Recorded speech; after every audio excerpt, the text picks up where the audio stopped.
بسم اللہ الرحمن الرحیم۔ مطالب الفرقان، سورۃ الانفال، نمبر 8 مدنی، آیت نمبر 1۔ قرآن مجید کی تفسیر خود قرآن مجید سے، از علامہ غلام احمد پرویز صاحب، اخذ و تلخیص محمد اکبر دکشت بھارتواج، نظر ثانی doctor Inaam ul-Haq, M Phil P H D Islamic studies. بسم اللہ الرحمن الرحیم۔ اے اللہ، میری تمام تر کوششوں کا مقصد ربوبیت عامہ کے لیے تیری صفات کو بانداز رحمانیت و رحیمیت معاشرے کے اندر ظہور میں لانا ہے۔ آیت نمبر 1۔ يسألونك عن الأنفال قل الأنفال لله والرسول فاتقوا الله وأصلحوا ذات بينكم وأطيعوا الله ورسوله إن كنتم مؤمنين۔ اے رسول، یہ تجھ سے پوچھتے ہیں کہ انفال کس کے لیے ہے؟ ان سے کہہ دو کہ انفال خدا اور رسول نظام خداوندی کے لیے ہیں، بس قوانین خداوندی کی نگہداشت کرو اور آپس میں معاملات کو درست رکھو، اور خدا اور رسول نظام خداوندی کی اطاعت کرتے رہو، یہی مومنین کا طریقہ ہے۔ اسلام کے معاشی نظام کی انتہائی منزل میں انفال کا مفہوم الانفال، نفل کی جمع انفال ہے۔ ہم تو نفل انہی کو سمجھتے ہیں جو ہر نماز کے بعد ہم پڑھتے ہیں۔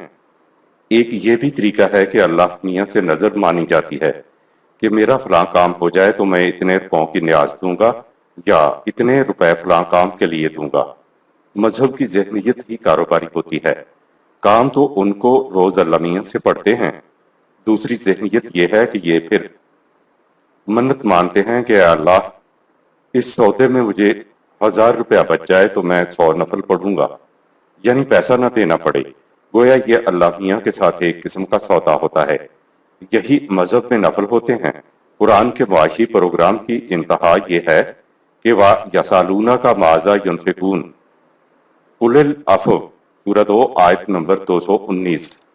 یہ پوچھتے کہ ہم دوسروں کے لیے کتنا کچھ کھلا رکھیں۔ ان سے کہہ دو جتنا تمہاری اپنی ضرورت سے زائد ہے، سارے کا سارا۔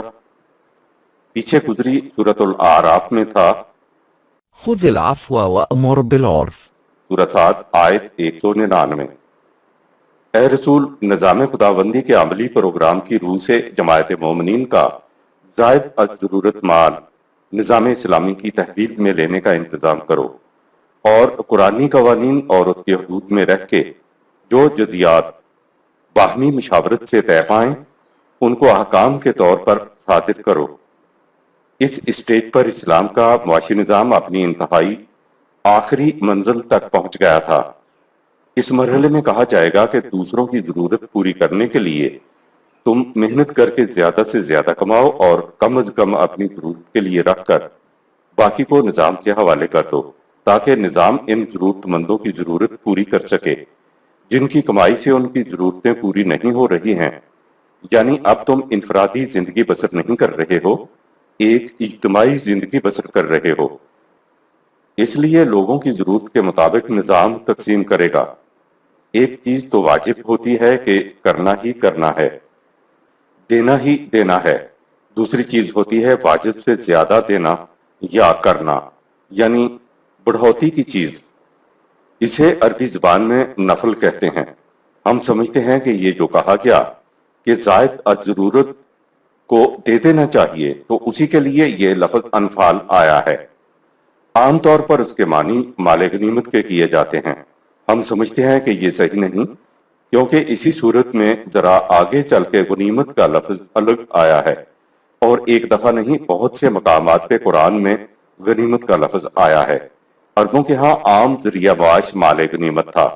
عام قاعدہ یہ تھا کہ جنگ میں جو جسے قتل کر دے مقتول کا تمام مال و اسباب اس کی ملکیت میں آ جاتا تھا، گویا لوٹ کا مال جنگ کا جذبہ محرکہ تھا۔ اس لوٹ کے مال کے لیے ان کی اصطلاح غنیمت تھی۔ الغنم کے معنی بھیڑ بکریاں ہیں، اور عربوں کے ہاں مویشی ہی سب سے بڑی دولت تھی۔ اس اعتبار سے جنگ میں لوٹے گئے مال کو غنیمت کہا جاتا تھا۔ جنگ میں ہاتھ آنے والے مال کے لیے دوسرا لفظ فیئن ہے۔ یہ وہ مال ہے جو دشمن سے لڑے بغیر ہاتھ آ جائے۔ سورہ 59 آیت نمبر 6۔ مال غنیمت وہ ہے جو جنگ کرنے کے بعد دشمن کا مال ہاتھ آ جائے۔ اس کے لیے احکام بھی اور ہیں کہ اتنا حصہ حکومت کے خزانے میں آئے گا، اتنا حصہ سپاہیوں میں بانٹا جائے گا، لیکن بعد میں خدا نے لوٹ کے مال کے جذبہ محرکہ کو بدل دیا۔ اب جنگ کا جذبہ محرکہ حق کو سربلند اور باطل کو سرنگوں کرنا قرار پایا۔ اب جذبہ محرکہ بدل گیا اور حکم ہوا کہ ایسا مال جو ہاتھ آئے اس کو بیت المال میں جمع کراؤ، اور اس پر عمل بھی ہوا۔ لیکن یہاں قرآن نے انفال کہا ہے، اس لیے ہم سمجھتے ہیں کہ یہ مال غنیمت کے متعلق نہیں ہے، بلکہ یہ وہی چیز ہے جو زائد از ضرورت ہو۔ اگر مرکز بجٹ کی کچھ رقم صوبوں کو دے دے کہ تم اپنی ضرورت کے مطابق ترقیاتی پروگرام پر خرچ کرو، سال کے بعد صوبوں کو مختص بجٹ میں سے جو کچھ بچ جائے گا اور وہ مرکز کی طرف واپس آئے گا تو وہ بھی انفال میں داخل ہوگا۔ نیز افراد کے پاس جو کچھ ان کی ضروریات سے زائد ہو وہ بھی انفال ہوگا، جس کو اپنی تحویل میں لینے کے لیے سورہ 7 آیت 199 میں نظام سے کہا گیا ہے۔ اس سورت کی ابتدا ہوتی ہے کہ یسألونک عن الانفال، سورہ 8 آیت نمبر 1۔ یہ تم سے پوچھتے ہیں کہ جو کچھ ضرورت سے زائد چیز بچ جائے وہ کس کا ہے؟ کہا قل الانفال للہ والرسول، سورہ 8 آیت نمبر 1۔ ان سے کہہ دو کہ زائدہ ضرورت اللہ اور رسول کا ہے۔ یہ یاد رہے کہ قرآن میں جہاں بھی اللہ اور رسول آتا ہے وہ نظام خداوندی کی مرکزی حکومت کے لیے استعمال ہوا ہے۔ یہ بھی یاد رہے کہ ہم مسلمانوں کی حکومت نہیں کہہ رہے ہیں، بلکہ ہم نے اسلامی حکومت کہا ہے۔ قرآن کریم نے اپنی اصطلاح میں اسلامی حکومت کی مرکزی حکومت کے لیے اللہ اور رسول کے الفاظ استعمال کیے ہیں۔ اصل میں تو حکومت خدا ہی کی ہوتی ہے، لیکن سب سے پہلے چونکہ اس کا رسول اسے عملاً قائم کرتا تھا، اس لیے اس کا سربراہ ایک رسول ہی ہوتا تھا۔ اس اعتبار سے یہ اللہ اور رسول ہو جاتا ہے۔ قرآن کریم میں بڑے مقامات آئیں گے جہاں بڑی وضاحت سے یہ بات کہی گئی ہے کہ یہ جو مرکزی اتھارٹی ہے اس کے اوپر کوئی اتھارٹی نہیں ہوتی۔ اللہ خود آ کر تو حکومت نہیں کرتا، رسول خدا ہی کے قوانین کے مطابق حکومت کرتا تھا۔ محسوس طور پر تو ایک رسول کی حکومت ہوتی ہے، لیکن غیر محسوس انداز سے یہ خدا کے قانون کی حکومت کی وجہ سے اللہ ہی کی حکومت ہوتی ہے۔ اس امتزاج کو قرآن نے اللہ اور رسول کی اصطلاح سے تعبیر کیا ہے۔ قیامت تک جب اور جہاں قوانین خداوندی کے مطابق حکومت چلانے کے لیے نظام تشکیل پائے گا تو مرکزی حکومت اور اس کے سربراہ کو اللہ اور رسول ہی کی اصطلاح سے پکارا جائے گا، اور جو اختیارات نظام خداوندی میں ایک رسول کو ہوتے تھے وہ نظام کے سربراہوں کی طرف منتقل ہوتے چلے جائیں گے۔ نظام خداوندی میں تو تمام افراد معاشرہ کو بنیادی ضروریات زندگی بہم پہنچانا حکومت کا فریضہ ہوتا ہے۔ جب ضروریات کی ذمہ داری حکومت پہ آ گئی تو زائدہ ضرورت بچا کر رکھنے کا کیا فائدہ؟ غیر قرآنی نظام میں جمع کر کے تو ہم اس لیے رکھتے ہیں کہ کل کو اگر وقت پڑ گیا تو کوئی بھی مدد نہیں کرے گا، اس لیے برے وقت کے لیے ہم جمع کر لیتے ہیں، اور غیر قرآنی نظام میں جمع رکھنا بھی نہایت ضروری ہے۔ اکثر دیکھنے میں آیا ہے کہ جو بغیر جمع پونجی کے اپنے چھوٹے چھوٹے بچوں کو پیچھے چھوڑ جاتے ہیں ان کا کوئی پرسان حال نہیں ہوتا، لیکن اسلامی مملکت تو اس طرح سے افراد کو تنہا نہیں چھوڑتی۔ اس کا اعلان ہوتا ہے کہ نحنو نرزقکم و ایاہم، سورہ 6 آیت نمبر 15۔ ہم تمہارے رزق کے بھی ذمہ دار ہیں اور تمہاری اولاد کے رزق کے بھی۔ جب رزق کی ذمہ داری نظام کے سر ہے تو جمع کس مقصد کے لیے کرنا ہے؟ وقت پڑنے پر تم میں سے کوئی بھی یتیم نہیں رہے گا۔ یتیم کے معنی تنہا رہ جانے والے کے ہوتے ہیں۔ جب قرآنی نظام نہ ہو تو پھر برے وقت کے لیے جمع کر کے رکھنا ہوتا ہے۔ ایسے نظام میں پھر جس کے پاس جتنی زیادہ دولت ہوگی اتنا ہی وہ اپنے آپ کو محفوظ سمجھے گا۔ وَأَصْلِحُوا یعنی صلح کا قرآنی مفہوم کسی کی کمی کو پورا کرنا ہوتا ہے۔ فَاتَّقُوا اللَّهَ سورہ 8 آیت نمبر 1۔ احکام خداوندی کی نگہداشت کرو، ان کی خلاف ورزی کے تباہ کن نتائج سے خوف کھاتے ہوئے احتیاط سے کام لو۔ آگے ہے وَأَصْلِحُوا ذَاتَ بَيْنِكُمْ سورہ 8 آیت نمبر 1۔ عام ترجمہ تو یہی ہے کہ آپس میں صلح صفائی کے ساتھ رہو۔ یہ ترجمہ قرآن کے دیگر مقامات کے پیش نظر صحیح نہیں ہے۔ پہلے کہا تھا کہ جو تمہاری ضرورت سے زائد ہے دے دو تاکہ جن میں کمی واقع ہو گئی ہے ان کی کمی پوری ہو جائے۔ صلح کے بنیادی معنی کسی کی کمی کو دور کر دینے کے ہیں۔ یہ جو جھگڑا ہوتا ہے کہ کوئی کسی کی چیز چھین لیتا ہے تو اس کی چیز واپس دلانے سے اس کی کمی دور ہو جاتی ہے، یہ ہے صلح کے معنی۔ نظام خداوندی اپنے لیے کچھ نہیں لیتا، وہ تو جو کچھ لیتا ہے معاشرے میں اصلحو سورہ 8 آیت نمبر 1 کا فریضہ سر انجام دینے کے لیے لیتا ہے۔ دیکھیے انفال اور اصلحو سورہ 8 آیت نمبر 1 میں ربط پیدا ہوتا چلا آ رہا ہے۔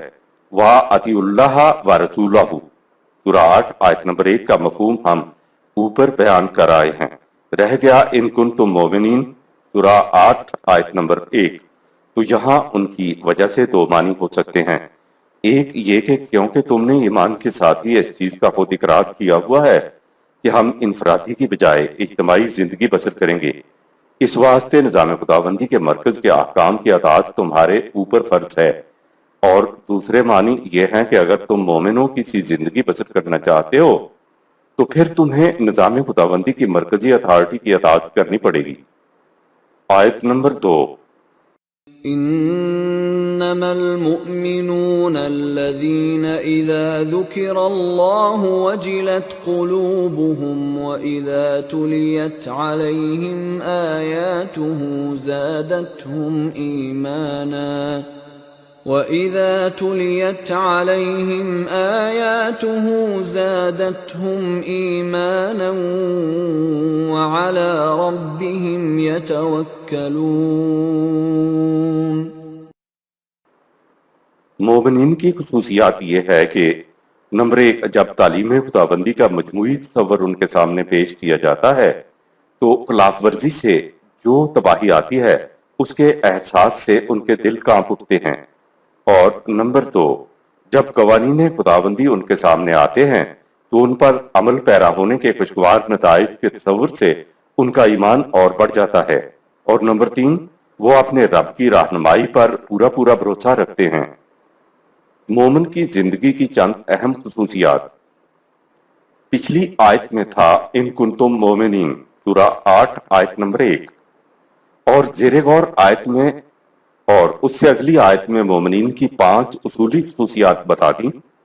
یہ خصوصیات بیان کرنے کے بعد پھر وہ واقعہ شروع کر دیا کہ جس سے پتہ چلے کہ ان اصولوں پر مومنین تعمیل پھر کیسے کرتے تھے۔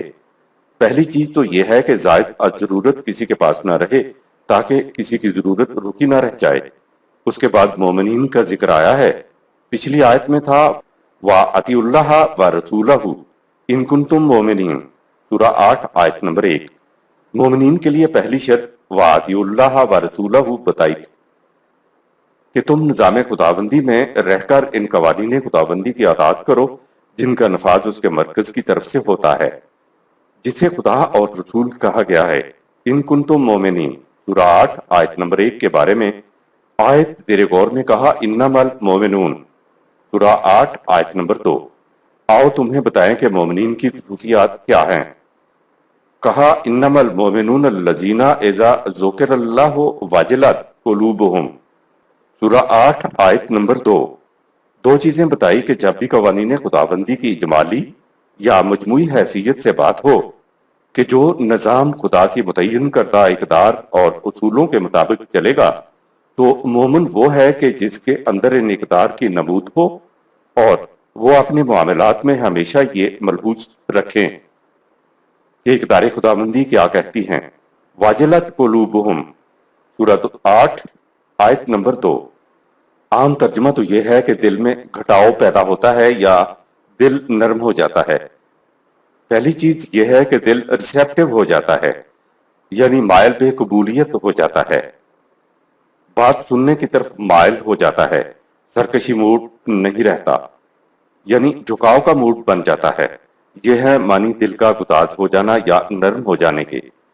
جب بھی عمومی حیثیت میں کہا جائے کہ آؤ بھئی اسلامی نظام کے متعلق کچھ بات کریں، قوانین خداوندی کے متعلق دیکھیں کہ ہم نے کیا کرنا ہے، تو پہلی چیز ان کے ہاں یہ ہوتی ہے کہ چیز کو قبول کرنے کے لیے دل کشادہ ہو جاتا ہے۔ اسی کو قرآن شرح صدر یعنی سینے کا کھل جانا کہتا ہے۔ تو کسی تعلیم کے سمجھنے کے لیے اور اس پر عمل کرنے کے لیے پہلی چیز دل کی کشاد ہے۔ اگر دل میں کشاد نہیں ہے تو آپ اس کا کوئی اثر نہیں لیں گے، اور جب اثر ہی نہیں لیں گے تو عمل کرنے کا سوال ہی نہیں پیدا ہوتا۔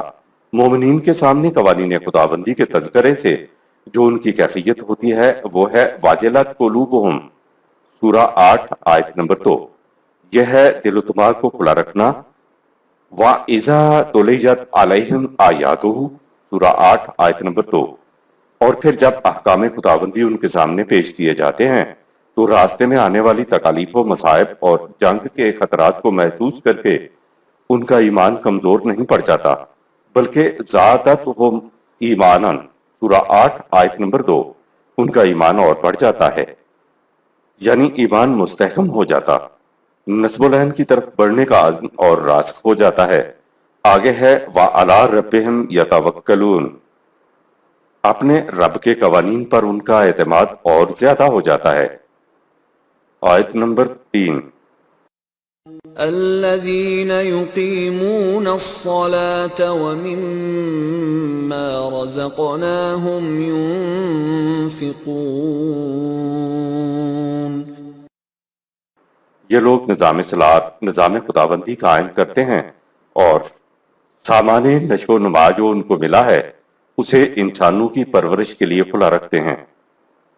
یقیمون الصلاۃ اور رزقناہم ینفقون اور کے لیے دیکھیے سورۃ البقرہ کی آیت نمبر 3 کے تحت۔ آیت نمبر 4۔ أولئك هم المؤمنون حقا لهم درجات عند ربهم ومغفرة ورزق كريم۔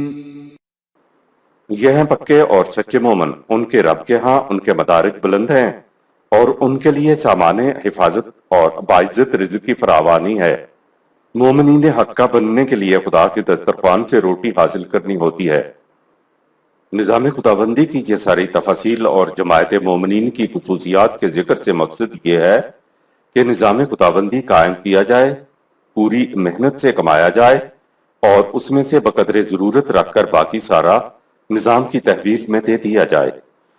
ایسا کرنے والوں کو قرآن نے مومنین حقہ کہا ہے۔ انہی کے مدارج بلند ہوتے ہیں، انہیں ہر قسم کے نقصان سے سامان حفاظت ملتا ہے۔ ان ساری چیزوں کا ماحاصل خدا کے دسترخوان سے باعزت رزق حاصل کرنا ہے۔ قرآن کا اصل مقصد یہ ہے کہ انسان کو باعزت رزق ملنے لگے، اور ظاہر ہے کہ وہ خدا کے دسترخوان سے ہی مل سکتا ہے۔ خدا کے دسترخوان سے مراد وہ رزق ہے جو نظام خداوندی کی طرف سے ملے، نہ کسی کا احسان ہو اور نہ کسی کی منت کرنی پڑے۔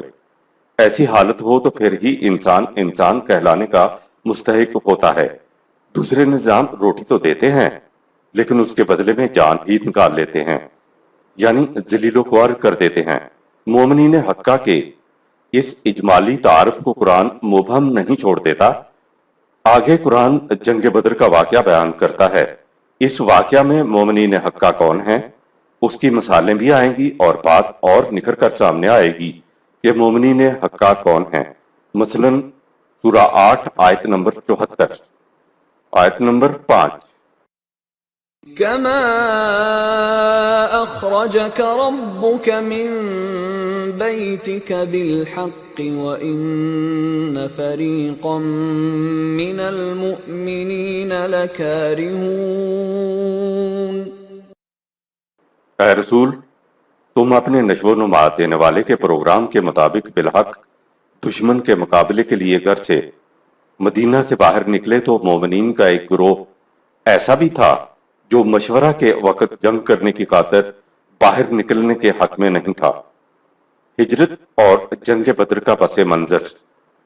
اسلام کے پیغام سے قریش کا نسلی تفاخر ختم ہو رہا تھا۔ وہ ساری دنیا کے انسانوں کے مقابلے میں اپنے آپ کو اونچا سمجھتے تھے، اور پھر یہ دوسرے عرب قبائل سے بھی اپنے آپ کو اونچا سمجھتے تھے۔ یہ ان کا نسبی افتخار تھا، جس کی وجہ سے وہ کسی دوسرے کو خاطر میں نہیں لاتے تھے۔ اسلام کا پیغام تھا کہ ہر انسانی بچہ پیدائش کے اعتبار سے یکساں واجب التکریم ہے۔ اسلام کے فروغ سے قریش کو یہ چیز جاتی نظر آ رہی تھی۔ وہ کسی قیمت پر بھی اس کو نہیں چھوڑنا چاہتے تھے۔ پھر قریش کی کیفیت یہ تھی کہ ان کا سارا کاروبار غلام کرتے تھے۔ مکہ غلاموں سے اور لونڈیوں سے بھرا پڑا تھا۔ اسلام کے پیغام سے کہ کسی کو حق حاصل نہیں کسی دوسرے انسان کو غلام بنائے، یہ غلام اور لونڈیاں بھی ان کے ہاتھ سے نکل رہے تھے۔ قریش کہتے تھے کہ اگر اس شخص کا پیغام کامیاب ہو گیا تو ہماری چودراہٹ اور معاشرے کا سارا نظام تلپٹ ہو جائے گا۔ یہ کعبہ کی مہان مذہبی پیشوائیت ہاتھ سے نکل جائے گی، تو پھر ہمارے پاس کیا رہ جائے گا؟ اسلام تو ان باتوں کو مٹا کر، مہاجنی نظام کو مٹا کر ایک معاشی نظام دینے کے لیے آیا تھا۔ یہ تھی دیگر کے علاوہ چند وجوہات جن کی بنا پہ قریش مخالفت کر رہے تھے۔ یہ مذہبی ٹکراؤ نہیں تھا، یہ تو دو دین دو نظام حیات تھے جو آپس میں ٹکرا رہے تھے۔ یہی وجہ تھی قریش جماعت مومنین کے مدینہ ہجرت کر جانے کے باوجود ان پر مدینہ میں چڑھ دوڑے۔ یہ بتوں کو برا بھلا کہنے کی بات نہیں تھی۔ اگر یہی بات ہوتی تو ان کی ہجرت کے بعد یہ سکھ کا سانس لیتے کہ معاذ اللہ جان چھوٹی، پیچھا تو نہ کرتے۔ قریش کو یہ خطرہ تھا کہ عرب کے اندر کسی مقام پہ بھی ان کی مرکزیت ختم ہو گئی، اور ان کو اگر قوت اور غلبہ حاصل ہو گیا تو یہ ہمارے اس نظام کو الٹ کے رکھ دیں گے۔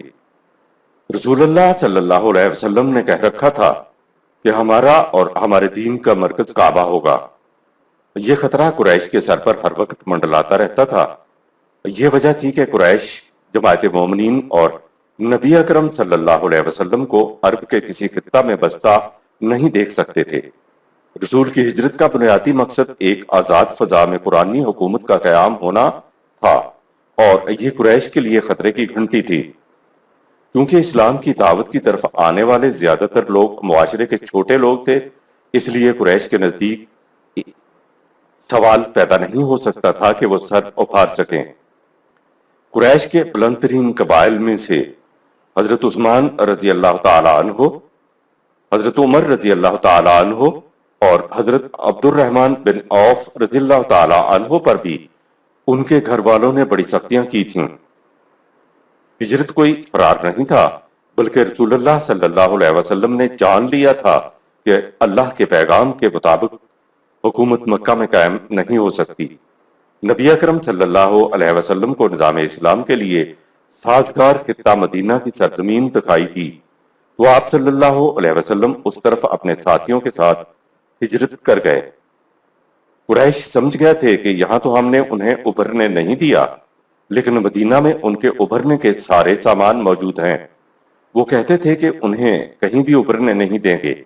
یہ وجوہات تھی جس کی وجہ سے ایک سال گزرنے کے بعد دوسرے سال ہی قریش نے 1000 جنگجوؤں کے ساتھ مدینہ پر چڑھائی کر دی۔ جنگ کی پہل قریش کی طرف سے ہوئی۔ آج تو 1000 کا لشکر کچھ نظر نہیں آتا، لیکن اس زمانے میں اتنی تعداد کا لشکر بڑے لشکروں میں شمار ہوتا تھا۔ قریش بہرحال مارشل ریس تھے، لیکن ہجرت کر کے آنے والی جماعت مومنین بھی تو انہی میں سے تھی۔ اس سے پہلے جنگ کے احکام نہیں آئے تھے۔ اب جب کہ قریش امڑ کر آ گئے تو جنگ کی اجازت ملی کہ اذن للذین یقاتلون بانہم ظلموا، سورہ نمبر 22 آیت 39۔ اب ان لوگوں کے ساتھ جنگ کرنے کی اجازت دی جاتی ہے بسبب ان کے مظالم کے جو انہوں نے جماعت مومنین پر ڈھائے ہیں، اور جو اب جنگ کرنے کے لیے بھی چڑھ آئے ہیں۔ اس لیے آگے آیت ہے کہ الذین اخرجوا من دیارہم بغیر حق الا ان یقولوا ربنا اللہ، سورہ 22 آیت نمبر 40۔ یہ وہ مظلوم ہیں جنہیں ان کے گھروں سے ناحق محض اس لیے نکال دیا گیا کہ یہ کہتے ہیں کہ ہمارا رب اللہ ہے۔ جنگ کی یہ پہلی اجازت ہے۔ جنگ کی اجازت کا دوسرا مقصد مذاہب کی عبادت گاہوں کی حفاظت بھی قرار دیا گیا۔ سورہ 22 آیت نمبر 40۔ جب جماعت مومنین کا فریضہ دوسرے مذاہب کی عبادت گاہوں کی حفاظت کرنا ٹھہرا تو کیا یہ الزام آ سکتا ہے کہ اسلام بزور شمشیر پھیلا؟ اسلامی نظام میں ہر چیز مشورے سے ہوتی تھی۔ نبی اکرم صلی اللہ علیہ وسلم کو حکم تھا شاورہم فی الامر، امور کو نمٹانے میں ان سے مشورہ کیا کرو۔ صحابہ کرام رضوان اللہ علیہم اور رسول اللہ صلی اللہ علیہ وسلم سر تھوپی جنگ کی مدافعت کے لیے مشورہ کر رہے تھے۔ ان میں کچھ لوگ ایسے تھے جو کہتے تھے کہ قریش ابھی وہاں سے چلے ہیں، ان کو پہنچنے میں وقت لگ جائے گا، یہ ان کا تجارتی قافلہ ہم سے قریب جا رہا ہے، ہم پہل نہیں کر رہے ہیں۔ الٹیمیٹم انہوں نے دیا ہے، چڑھائی کر کے آ رہے ہیں، اس لیے اب جنگ کی حکمت عملی یہ ہونی چاہیے کہ جو ان کا تجارتی قافلہ ہمارے قریب ہے ہم جا کے اس قافلے کو روک لیں اور انہیں بطور یرغمال کے اپنے پاس رکھیں، اور انہیں کہیں کہ واپس چلے جاؤ گے تو ہم قافلے کو چھوڑ دیں گے۔ جماعت مومنین کا دوسرا گروہ کہتا تھا کہ نہیں، ہمیں میدان جنگ میں اب نکل آنا چاہیے، اس طرح سے تو ہم روز روز پریشان ہوتے رہیں گے، اس لیے ایک دفعہ بات کو طے ہو جانا چاہیے۔ یہ دو قسم کی آراء وہاں تھیں۔ لفظ کما نے بتا دیا کہ انسان مومن حق کا جنگ کی صعوبتوں اور تکالیف برداشت کرنے والا ہوتا ہے۔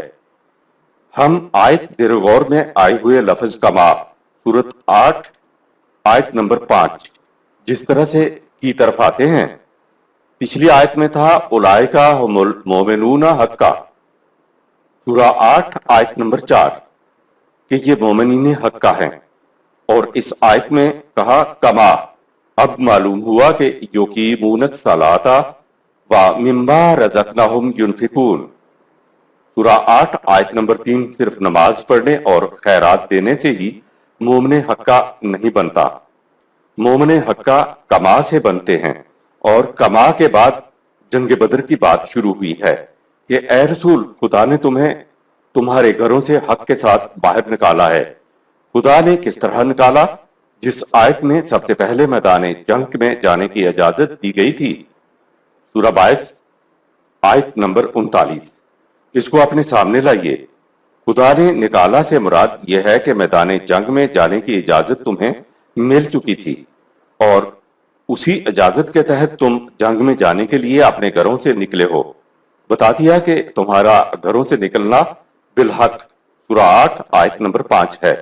کہا کہ اجازت کی بنا پر تمہارا جنگ کے لیے گھروں سے نکلنے کا فیصلہ درست ہے، یعنی کسی عام مفاد کے لیے نہیں ہے، اس کے اندر اور کوئی مصلحت کوشی نہیں ہے، کسی کو زبردستی مسلمان بنانا مقصد نہیں ہے۔ خدا نے تمہیں حق کی خاطر گھروں سے نکالا ہے۔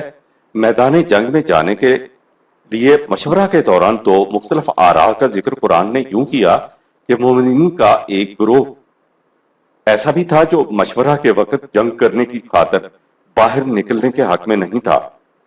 دوسری رائے بھی یقیناً اخلاص پر مبنی تھی۔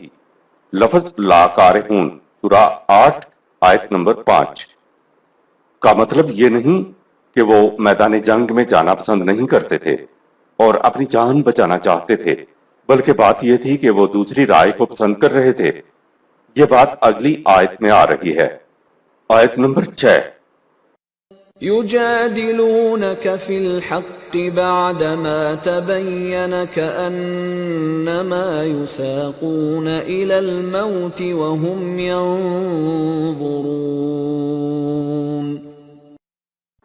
باہر نکلنے کے تمہارے فیصلے پر وہ بحث کرتے تھے کہ فیصلہ درست ہے یا نہیں، حالانکہ معاملہ ان پر واضح ہو چکا تھا کہ تیرا فیصلہ صحیح ہے۔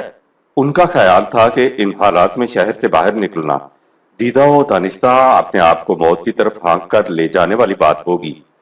ایسا کرنے میں انہیں موت نظر آتی تھی۔ یجادلونک کا جدال اس قسم کی بحث کو کہتے ہیں جس میں اجازت ہوتی ہے کہ کوئی جو کچھ اور جس قدر کہنا چاہتا ہے کہے۔ ایسی بحث امتیوں کی اپنے رسول کے ساتھ ہوتی تھی، اور اس طرح رسول اپنے پیروکاروں میں حریت فکر اور آزادی رائے کی تربیت کرتے تھے۔ صحابہ کرام رضوان اللہ علیہم کا ایک گروہ رسول اللہ صلی اللہ علیہ وسلم اور دیگر صحابہ کرام سے مجادلہ کر رہا تھا کہ قافلے کو قابو کرنے والی بات صحیح ہے، جبکہ رسول اللہ صلی اللہ علیہ وسلم اور صحابہ کرام کا دوسرا گروہ میدان جنگ میں جانے پر زور دے رہا تھا۔ دراصل اس قسم کی گفتگو میں پوری آزادی کے ساتھ اپنے رائے پیش کرنے کی اجازت ہوتی ہے۔ میدان جنگ میں جانے کی مخالفت کرنے والا گروہ جنگ سے جی نہیں چرا رہا تھا، وہ تو مشورہ میں بات کر رہے تھے۔ انہیں تو قرآن نے السابقون الاولون کہا ہے۔ آیت نمبر 7۔ وَإِذْ يَعِدُكُمُ اللَّهُ إِحْدَى الطَّائِفَتَيْنِ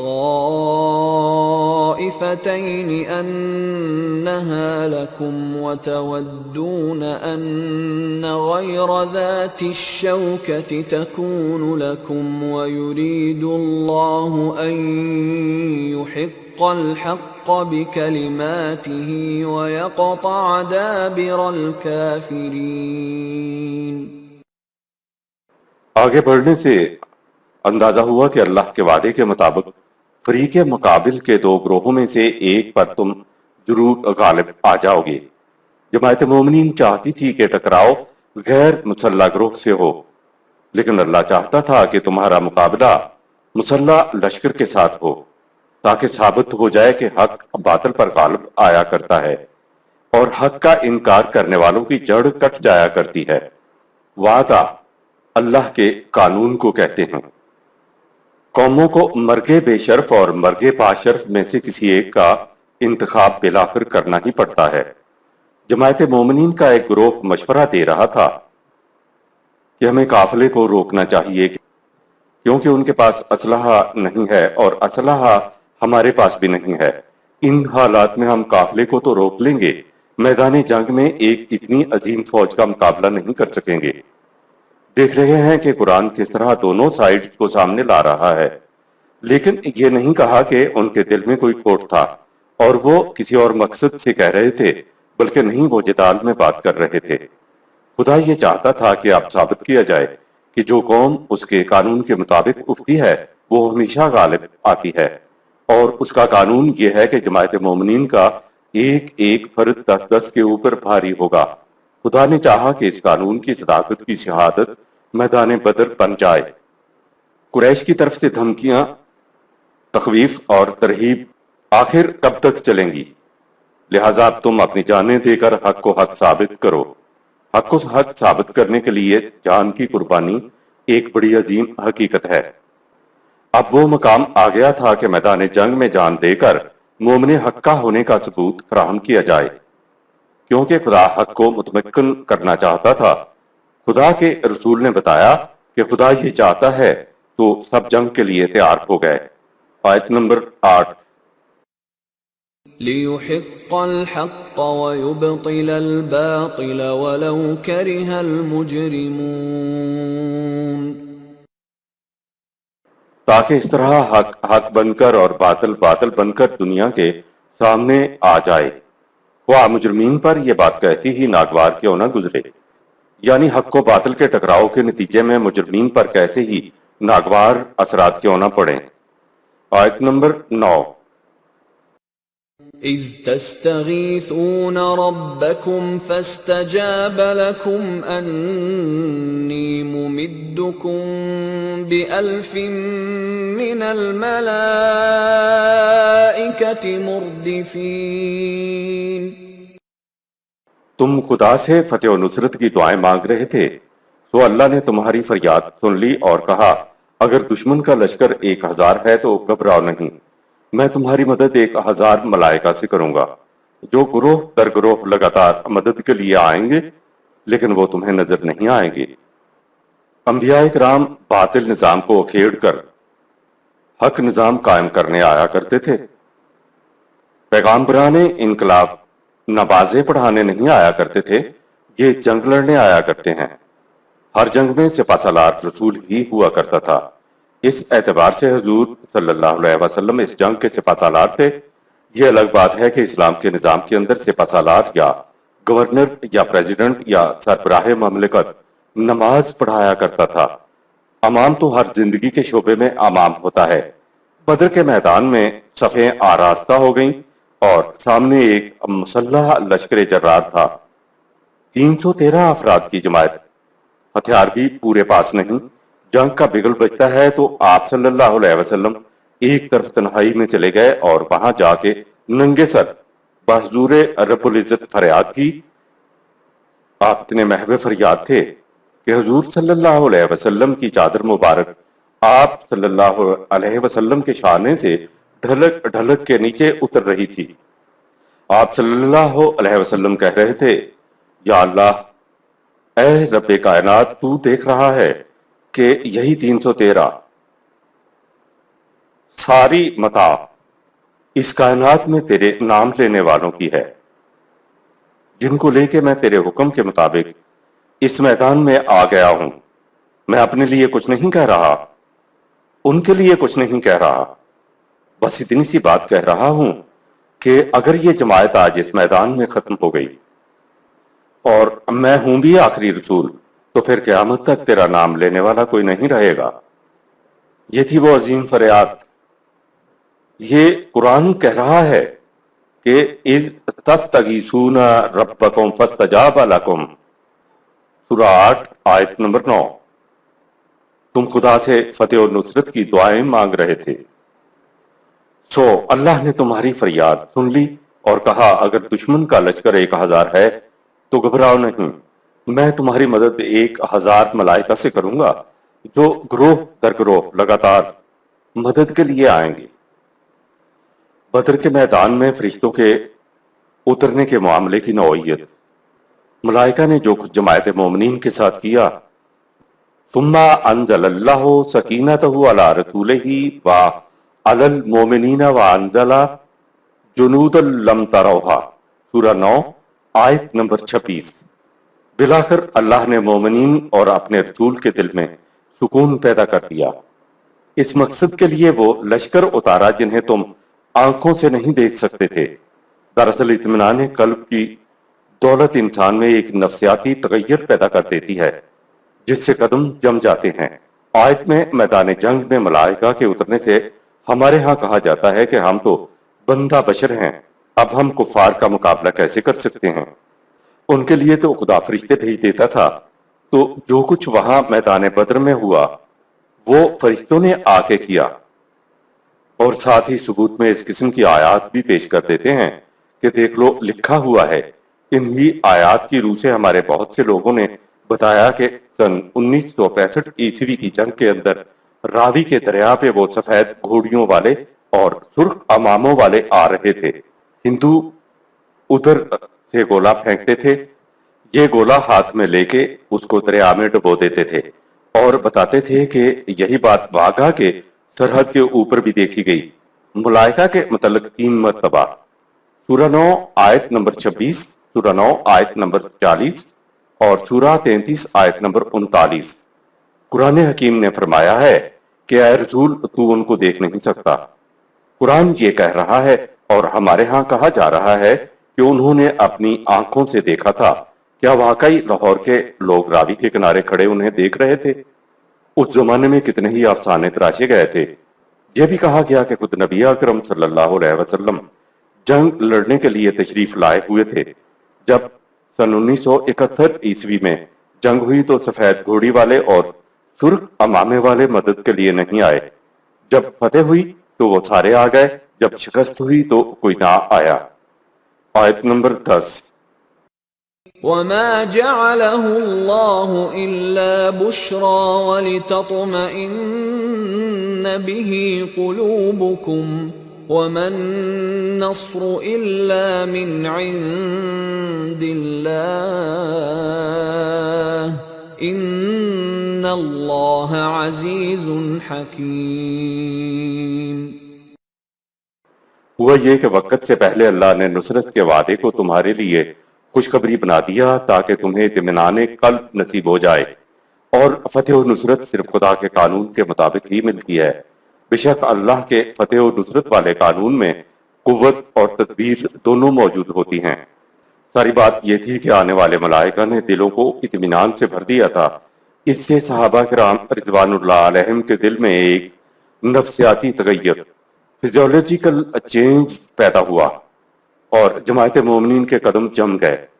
انسانوں پر ملائکہ کا نزول تو ہمیشہ ان اعمال سے مشروط ہوتا ہے جو وہ کرتے ہیں۔ ملائکہ انسانوں پر اترتے ہیں اور وہ کیا کرتے ہیں دیکھیے سورہ 41 آیات 30-31۔ آیت نمبر 11۔ إذ يغشيكم النعاس أمنة منه وينزل عليكم من السماء ماء ليطهركم به ويذهب عنكم رجز الشيطان وليربط على قلوبكم ويثبت به الأقدام۔ اس خوشخبری سے تم پر امن و سکون کی کیفیت طاری ہو گئی جس سے خوف و ہراس جاتا رہا۔ پھر تم پر خدا کے قانون کے مطابق بادلوں سے پانی برسا تاکہ تم نہا دھو کر پاک و صاف اور تر و تازہ ہو جاؤ اور تاکہ مختلف منفی وساوس تم سے دور ہو جائیں اور تاکہ خوشخبری اور سازگار موسمی حالات سے تمہارے دل مضبوط ہو جائیں اور تمہارے قدم جم جائیں۔ وَيُذْهِبَ عَنْكُمْ رِجْزَ الشَّيْطَانِ کے معنی یہ نہیں ہے تاکہ تم سے شیطان کی پلیدی کو دور کر دے، یہ ترجمہ غلط ہے۔ عربی زبان میں شیطان کا لفظ شدت پیاس کے معنی میں بھی استعمال ہوتا ہے۔ رجز کے معنی اٹھتے وقت پاؤں میں لرزش، لڑکھڑاہٹ پیدا ہو جانا ہے۔ کہا یہ ہے کہ شدت پیاس کی وجہ سے پاؤں میں لڑکھڑاہٹ پیدا ہو جاتی ہے۔ پانی برسا، تم نے سٹور کر لیا، نہائے دھوئے سکون حاصل ہوا اور شدت پیاس سے میدان جنگ میں تمہارے پاؤں میں جو لرزش آنی تھی اس سے ثبات حاصل ہو گیا۔ وہ جو پہلے سکون حاصل ہوا تھا قلب میں، اس سے تو قلبی ارتباط حاصل ہو گیا، اور یہ جو پانی سے کیفیت پیدا ہو تو ثابت قدمی تمہیں حاصل ہو گئی۔ آیت نمبر 12۔ إذ يوحي ربك إلى الملائكة أني معكم فثبتوا الذين آمنوا سألقي في قلوب الذين كفروا الرعب فاضربوا فوق الأعناق واضربوا منهم كل بنان۔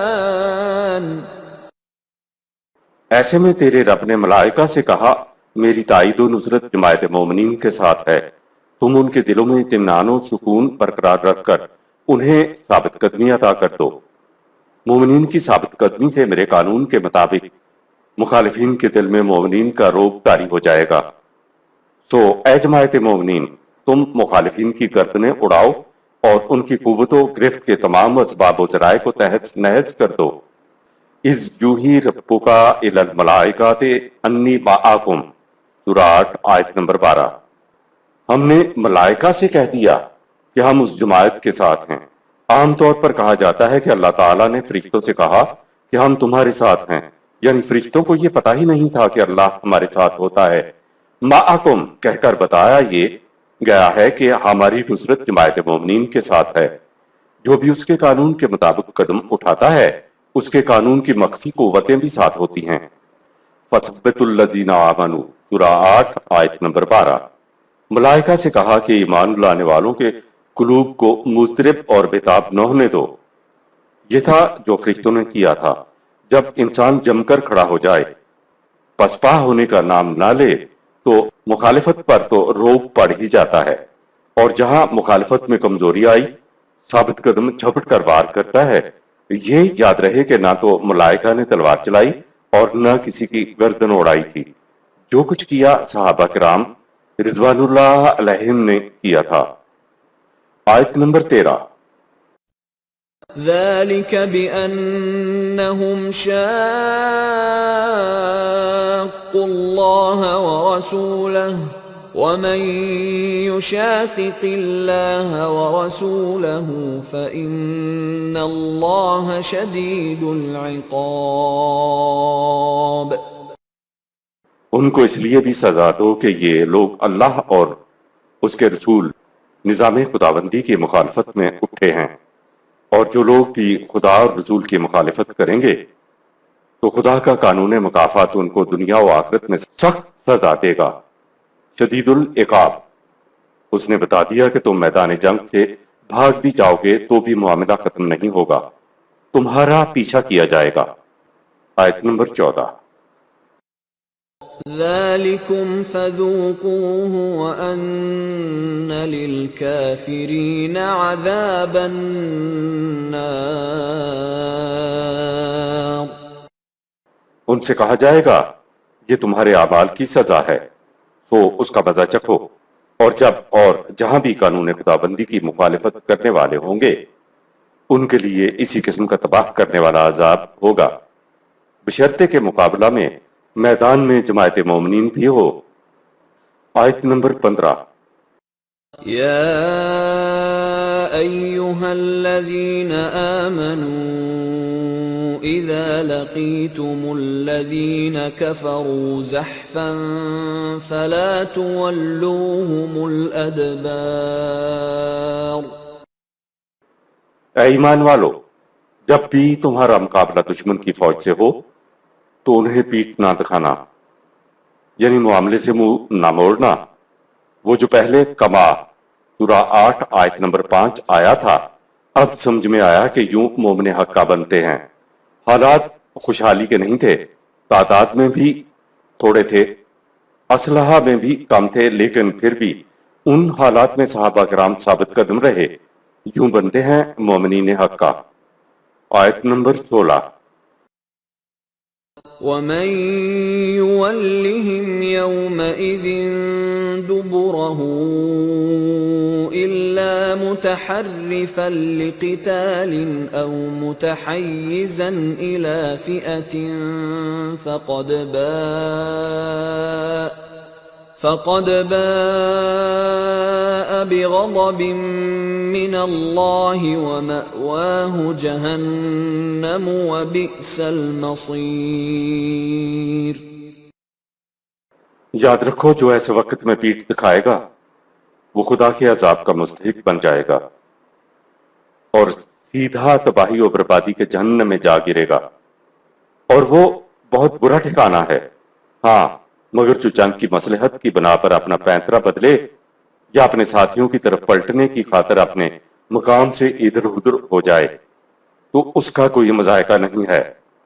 السابقون الاولون، صحابہ کے بعد رضوان اللہ علیہم کو اس آیت میں وارننگ دی گئی۔ یہ نہیں تھا کہ انہوں نے بھاگ جانا تھا، یہ تو ہم سے کہا جا رہا ہے کہ سوچو تو صحیح کہ جب ایسے جلیل القدر صحابی مومنین حق کا، ان کے متعلق یہ کیفیت ہے کہ حق و باطل کی جنگ میں میدان سے پیٹھ دکھا کے بھاگنے والے پر خدا کا غضب نازل ہوگا اور وہ سیدھا جہنم میں جا گرے گا۔ اگر ملائکہ نے مخالفین کا مقابلہ کرنا ہوتا تو کیا صحابہ اکرام رضوان اللہ علیہم سے یہ کہا جاتا؟ یہ یاد رہے کہ انسانی دنیا میں خدا کا پروگرام انسانوں ہی کے ذریعے تکمیل تک پہنچتا ہے۔ آیت نمبر 17۔ فلم تقتلوهم ولكن الله قتلهم وما رميت إذ رميت ولكن الله رمى وليبلي المؤمنين منه بلاء حسنا إن الله سميع عليم۔ جنگ بدر میں تم نے ہمارے قوانین کی اس قدر دل جمعی کے ساتھ نگہداشت کی کہ ہم فخر سے اعلان کرتے ہیں کہ گویا تم لوگوں نے انہیں قتل نہیں کیا بلکہ انہیں اللہ نے قتل کیا تھا، اور جو تیر اندازی تم نے کی وہ گویا اللہ نے خود کی۔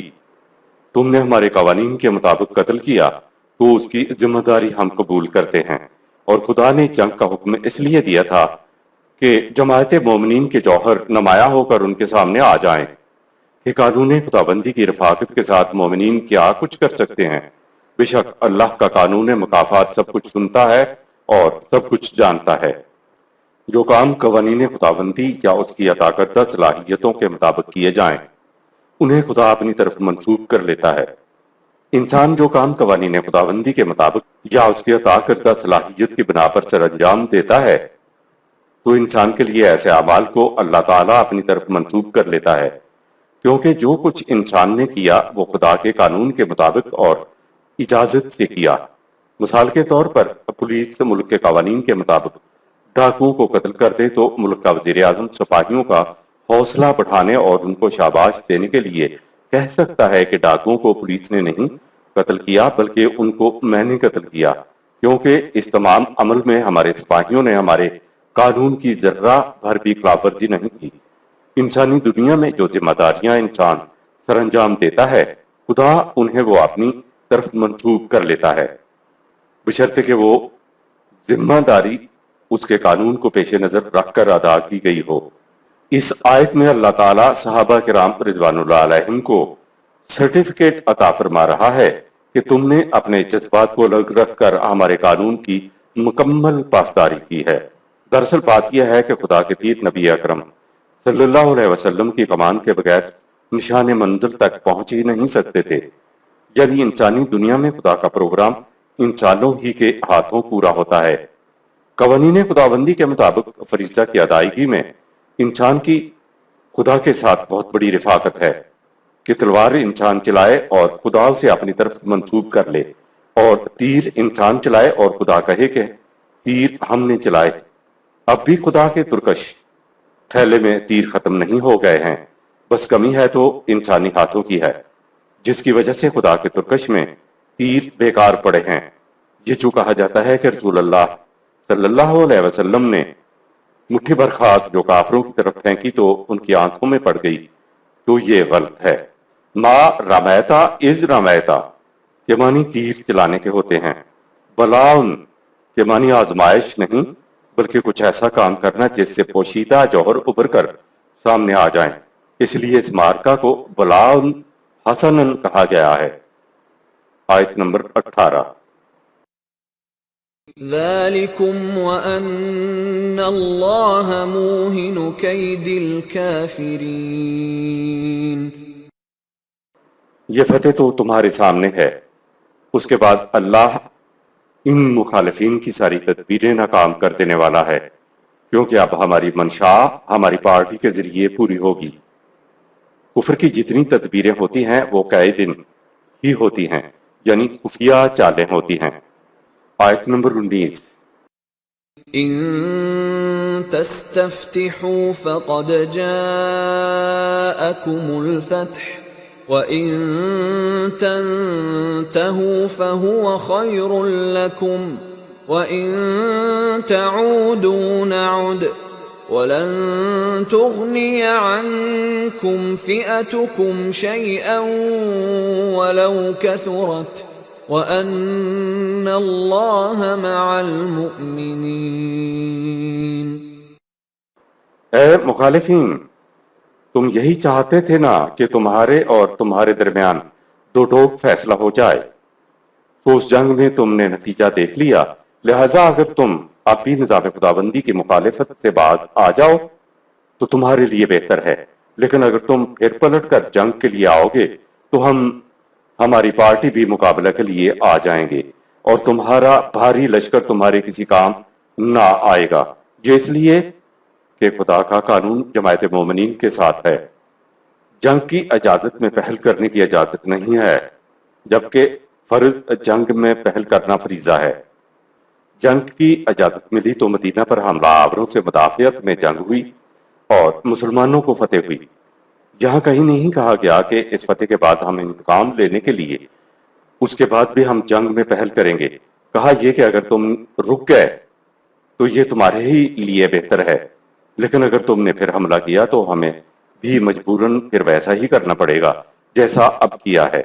یہاں سے معلوم ہو رہا ہے کہ اسلام کی ساری جنگیں مدافعت کے لیے تھیں۔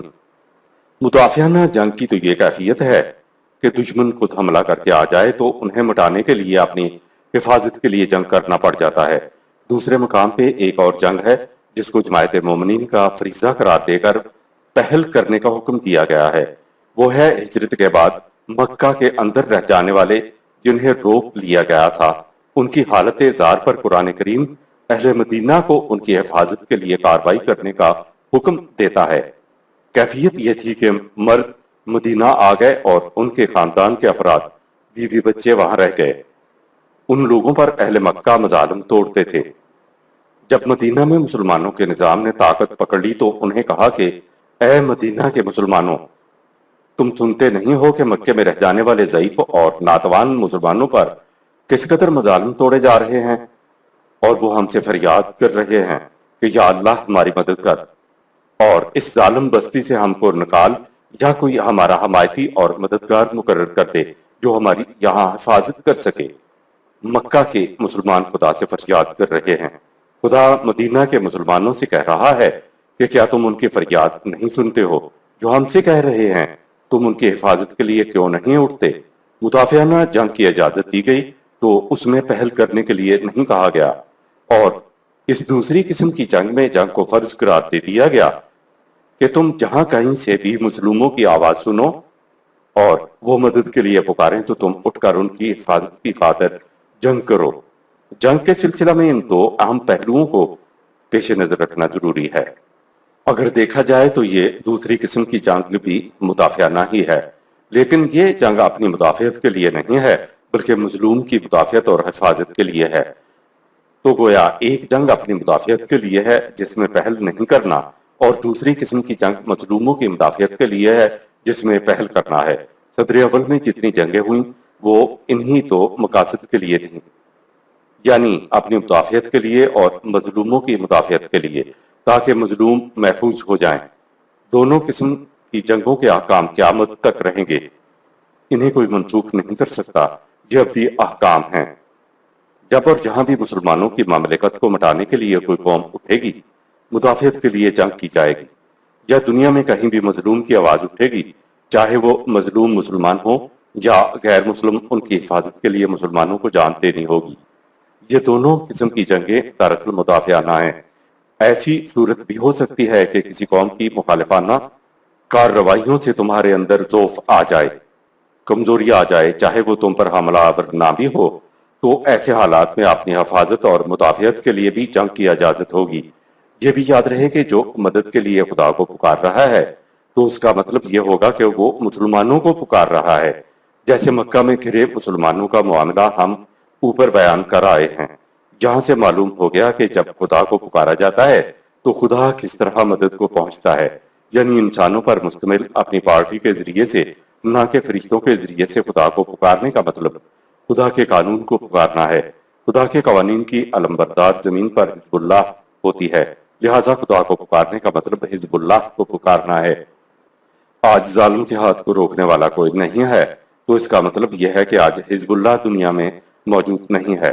انسانی زندگی کے فرائض کو آسان طریق سے سر انجام دینے کے لیے ایک نظام کے تحت ایک امت کا ہونا ضروری ہے۔ انسانی معاملات میں خدا براہ راست مداخلت نہیں کرتا، مداخلت وہ اپنی پارٹی کے ذریعے کراتا ہے۔ آیت نمبر 20۔ يا أيها الذين آمنوا أطيعوا الله ورسوله ولا تولوا عنه وأنتم تسمعون۔ اے جماعت مومنین، تمہاری کامیابی کا راز اس میں ہے کہ تم خدا اور رسول نظام خداوندی کی پوری پوری اطاعت کرو، اور نظام کے سربراہ کے احکامات سننے کے بعد اس کی اطاعت سے روگردانی نہ کرو۔ اللہ اور رسول کی اطاعت کا مفہوم خدا کے نظام کی اطاعت ہے۔ اطیعوا اللہ و رسولہ کو دو اطاعتیں بتایا جاتا ہے، یعنی اللہ کی اطاعت اور رسول کی اطاعت۔ اردو اور انگریزی میں صرف واحد اور جمع دو صیغے ہوتے ہیں، لیکن عربی میں واحد تثنیہ اور جمع کے 3 صیغے ہوتے ہیں۔ ایک کے لیے واحد صیغہ آئے گا، 2 کے لیے تثنیہ کا صیغہ آئے گا، اور 2 سے زیادہ کے لیے جمع کا صیغہ آئے گا۔ اب اس آیت میں اللہ اور رسول 2 آئے ہیں۔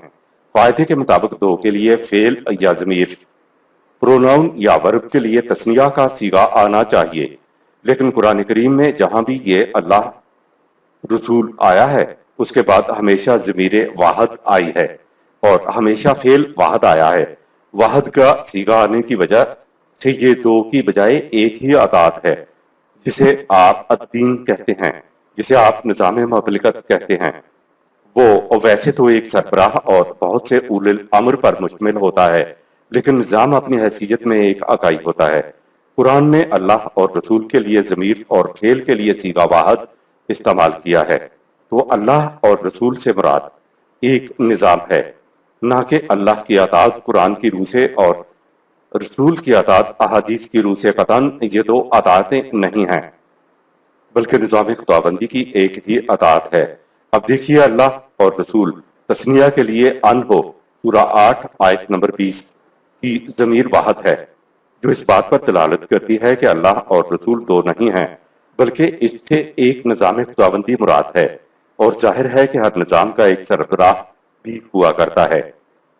وَأَنْتُمْ تَسْمَعُونَ سورہ 8 آیت نمبر 20۔ درآ حالی کہ تم اس نظام کے احکامات کو سن رہے ہو، لہذا زندہ اتھارٹی نظام خداوندی کے لیے بہت ضروری ہے، تاکہ اتھارٹی سے احکامات سنیں اور لوگ نظام کی اطاعت کریں۔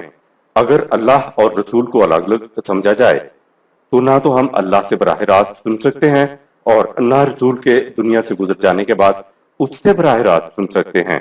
وَأَنْتُمْ تَسْمَعُونَ سورہ 8 آیت 20 الفاظ بتا رہے ہیں کہ اللہ اور رسول سے مراد نظام خداوندی اور اس کا زندہ سربراہ مراد ہے، جس سے سنا جائے اور نظام کی اطاعت کی جائے۔ صدق اللہ العظیم۔